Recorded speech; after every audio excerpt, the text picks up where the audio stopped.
ಪಟ್ಟಣದಲ್ಲಿ ಇಂದು ಅಖಿಲ ಭಾರತ ವೀರಶೈವ ಲಿಂಗಾಯತ ಮಹಾಸಭೆಯ ಮಾನ್ವಿ ತಾಲೂಕು ಅಧ್ಯಕ್ಷರಾದ ಅರುಣ್ ಚಂದ ಮತ್ತು ಪುರಸಭೆಯ ಸದಸ್ಯರಾದ ರೇವಣಸಿದ್ದಯ್ಯ ವಿರಕ್ತ ಮಠ ಇವರ ನೇತೃತ್ವದಲ್ಲಿ ಇಂದು ಪುರಸಭೆಯ ಅಧ್ಯಕ್ಷರಾದ ಶ್ರೀಮತಿ ಲಕ್ಷ್ಮೀ ವೀರೇಶ್ ಅವರನ್ನು ಭೇಟಿ ಮಾಡಿ ಮಾನ್ವಿ ನಗರದ ಬಸವ ವೃತ್ತದಲ್ಲಿ ಶ್ರೀ ಜಗಜ್ಯೋತಿ ಬಸವಣ್ಣನವರ ಮೂರ್ತಿ ಪ್ರತಿಷ್ಠಾಪನೆ ಮಾಡಲು ಜಾಗ ಕಲ್ಪಿಸುವಂತೆ ಮನವಿ ಪತ್ರವನ್ನು ನೀಡಲಾಯಿತು.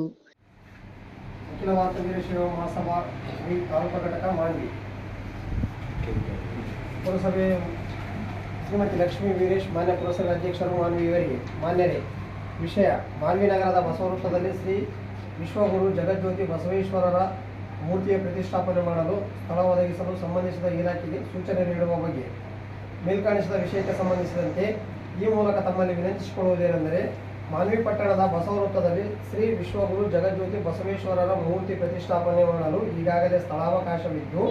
ಸದರಿ ಮೂರ್ತಿ ಪ್ರತಿಷ್ಠಾಪಿಸಲು 20-30 ಅಡಿ ಜಾಗದ ಅವಶ್ಯಕತೆ ಇದ್ದು, ಕಾರಣ ಮಾನ್ವಿ ನಗರದ ಬಸವವೃತ್ತದಲ್ಲಿ ಶ್ರೀ ವಿಶ್ವಗುರು ಜಗಜ್ಯೋತಿ ಬಸವೇಶ್ವರರ ಮೂರ್ತಿ ಪ್ರತಿಷ್ಠಾಪನೆ ಮಾಡಲು 20-30 ಅಡಿ ಜಾಗವನ್ನು ಒದಗಿಸಿಕೊಟ್ಟು ಸೂಕ್ತ ವ್ಯವಸ್ಥೆಯನ್ನು ಮಾಡಿಕೊಡಲು ಸಂಬಂಧಿಸಿದ ಇಲಾಖೆಗೆ ಸೂಚನೆ ನೀಡಿ ಸ್ಥಳಾವಕಾಶ ಮಾಡಿಕೊಡಲು ಈ ಮೂಲಕ ತಮ್ಮಲ್ಲಿ ವಿನಂತಿಸಿಕೊಳ್ಳುತ್ತೇವೆ. ವಂದನೆಗಳೊಂದಿಗೆ. ಈ ಸಂದರ್ಭದಲ್ಲಿ ಅಖಿಲ ಭಾರತ ವೀರಶೈವ ಲಿಂಗಾಯತ ಮಹಾಸಭಾದ ಕಾರ್ಯಕಾರಿ ಸಮಿತಿಯ ಸದಸ್ಯರಾದ ಗುರುಸಿದ್ದಪ್ಪ ಕಣ್ಣೂರ್, ಶಿವಲಿಂಗಯ್ಯ ಸ್ವಾಮಿ, ರವಿಕುಮಾರ್ ಚಿಂಬ್ಲಾಪುರ್, ಶರಣಬಸವ ವಕೀಲರು, ಶರಣಬಸವ ಮುಂದಿನಮನಿ, ಶಂಕರಪ್ಪ ನಕ್ಕುಂದಿ, ಜನಾರ್ದನ ಕೋನಾಪುರ ಪೇಟೆ, ವಿಜಯಕುಮಾರ್ ಸ್ವಾಮಿ, ಸುಂಕೇಶ್ವರ, ಜಗದೀಶ್ ಕುರ್ಡಿ ಹಾಗೂ ಇನ್ನಿತರರು ಉಪಸ್ಥಿತರಿದ್ದರು.